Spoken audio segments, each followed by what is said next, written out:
तर MACS 1460 आणि MACS 1460 या वाहनांची निवड करावी का किंवा माहिती काय आहे याबद्दल शेतकऱ्यांचा प्रश्न असतो. तर हे दोन्ही वाहन जे आहेत ते आगरकर इन्स्टिट्यूट पुणे यांनी प्रसारित केलेले वाहन आहेत.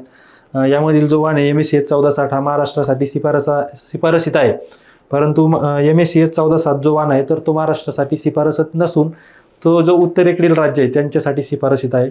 त्यामुळे शक्यतो 1460ची पेरणी करणे महाराष्ट्रामध्ये टाळणं गरजेचं आहे. आपण MACS 1460ची पेरणी करू शकतो. पांढऱ्या फुलाचा वाहन आहे, त्यामध्ये जे बदलत्या वातावरणामध्ये, दुष्काळ सदृश्य परिस्थितीमध्ये तसेच हलक्या आणि मध्यम भारी जमिनीमध्ये अतिशय चांगलं उत्पादन तो वाहन देऊ शकतो. दाना चकाकीदार आहे, त्याचबरोबर दाण्याचा आकार जाड असून वजनदार असल्यानं काय होतं की चांगलं उत्पादन आपल्याला त्या ठिकाणी मिळू शकतं. तसेच पानावरती व खोडावरती लव असल्यानं काय होतं की चक्रीभुंगा तसेच इतर किडींना तो प्रतिकारक्षम आहे. येलो मोजॅकला सुद्धा प्रतिकारक्षम असल्यानं काय होतं की हा वाहन चांगला आहे. 1460 आपण नक्कीच विचार करू शकतो.